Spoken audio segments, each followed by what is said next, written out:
Pedro Tello Villagrán. Saludo con mucho gusto a Pedro Tello, consultor en economía y colaborador muy importante de este espacio. Querido Pedro, te saludo con mucho gusto esta mañana de viernes.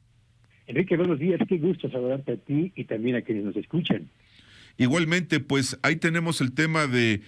cómo tropieza la confianza del consumidor en diciembre, en el cierre de 2021. Es un tema importante y Pedro, platicaba yo con un abogado amigo muy cercano de una firma, un despacho importante que se dedica al derecho fiscal, al derecho corporativo. Me decía, preocupado la semana pasada,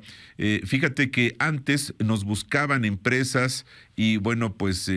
personas para pedirnos asesoría de dónde invertir, cómo generar pues riqueza, expandir los negocios, y ahora la tendencia de los últimos meses ha sido al revés. Oye, ayúdame a ver cómo saco mi dinero, cómo me lo llevo, y me llama la atención también, justo este tema lo trae el Universal, el periódico El Universal este viernes, en una nota en su página principal, dice, salen 34,000 millones de dólares de capitales de nuestro país, una nota de Tlaloc Puga, donde habla justamente de esta incertidumbre, de esta falta de confianza con la que arrancamos 2022, y una noticia a la que el experto, siendo tú, le pido sus reflexiones. Bien, Enrique, es interesante señalarlo porque ayer hablábamos de que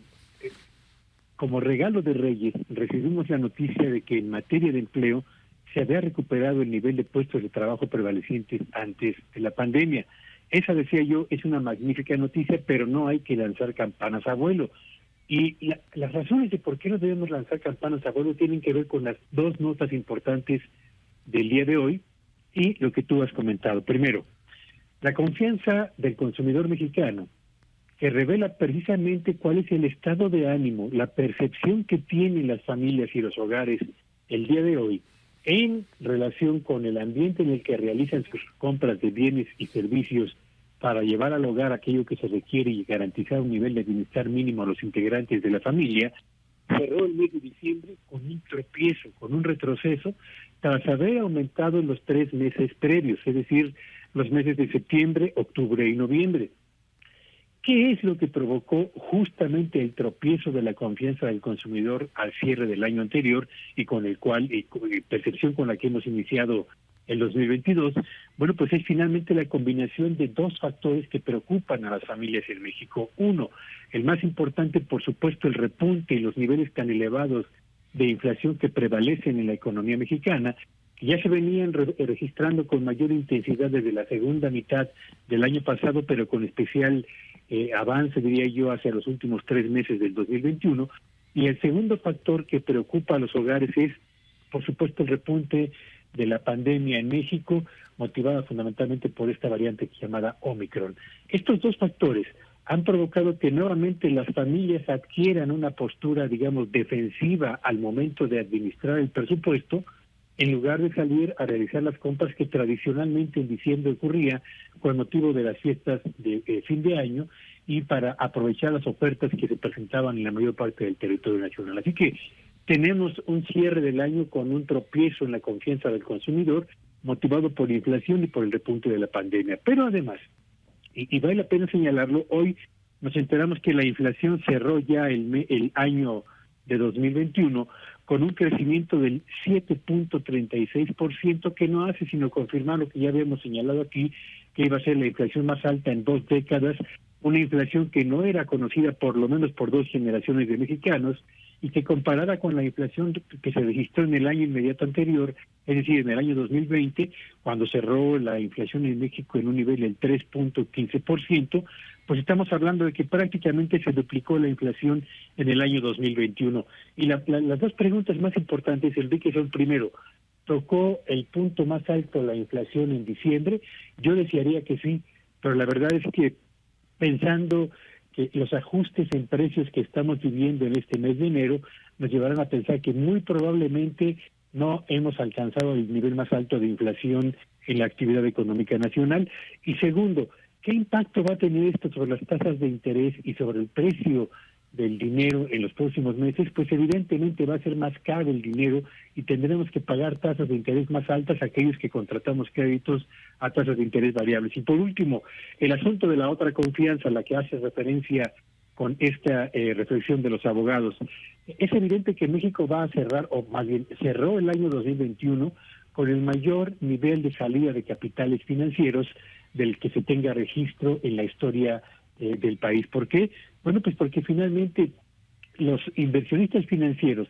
perciben que en México el nivel de riesgo de mantenimiento de sus inversiones financieras es más elevado que llevarlo a otras economías emergentes en América Latina, o incluso aceptando la obtención de una tasa de interés menor, invirtiendo en bonos de la deuda o del gobierno de Estados Unidos, pero con la certeza de que allá los problemas económicos no son tan acuciantes como lo son aquí en la propia actividad mexicana. Así que tenemos un cierre del año complicado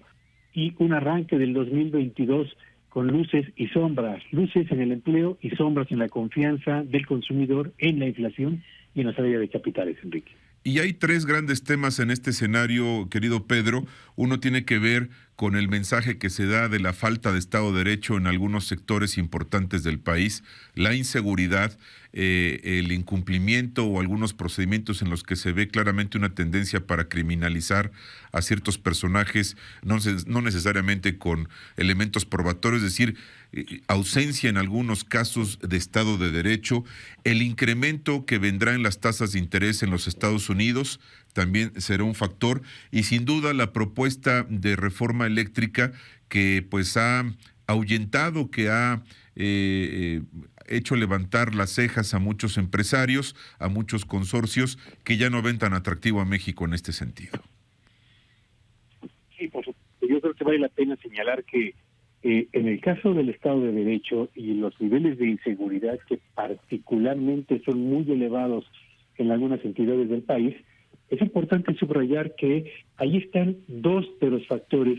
que han impedido que la inversión productiva del sector privado fluya con la naturalidad que cabría esperar a estas alturas del gobierno, y es justamente lo que ha impedido que ese motor de la economía mexicana, que depende fundamentalmente de la percepción de los inversionistas,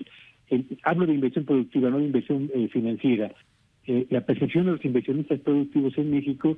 siga marcada más por interrogantes que por certezas acerca del ambiente para los negocios en los meses por venir. Yo creo que tendremos un cuarto año de gobierno que va a estar francamente, por lo menos en la primera mitad de este año, estimo lleno de nubarrones por cuanto al comportamiento de la inflación se refiere, por el repunte de las tasas de interés, por la lentitud con la que irá reaccionando la inversión productiva, y desafortunadamente porque si una economía crece lentamente, el empleo también lo hará, y no tendremos en este 2022 un nivel de empleo tan relevante como el que se alcanzó de acuerdo con los registros del INSS al cierre del año anterior, Enrique. Querido Pedro, muchas gracias por guiarnos para entender mejor estos temas económicos que son muy importantes, llevarlos de la técnica a pues la posibilidad de entenderlos de una forma muy coloquial. Gracias, Pedro. Excelente fin de semana. Gracias, buenos días a todos, y síganme en Twitter en @PetelloVillagrán, y por supuesto siga cuidando su presupuesto y de manera muy particular su fuente de ingreso. Buenos días. Igualmente, Pedro, muchas gracias.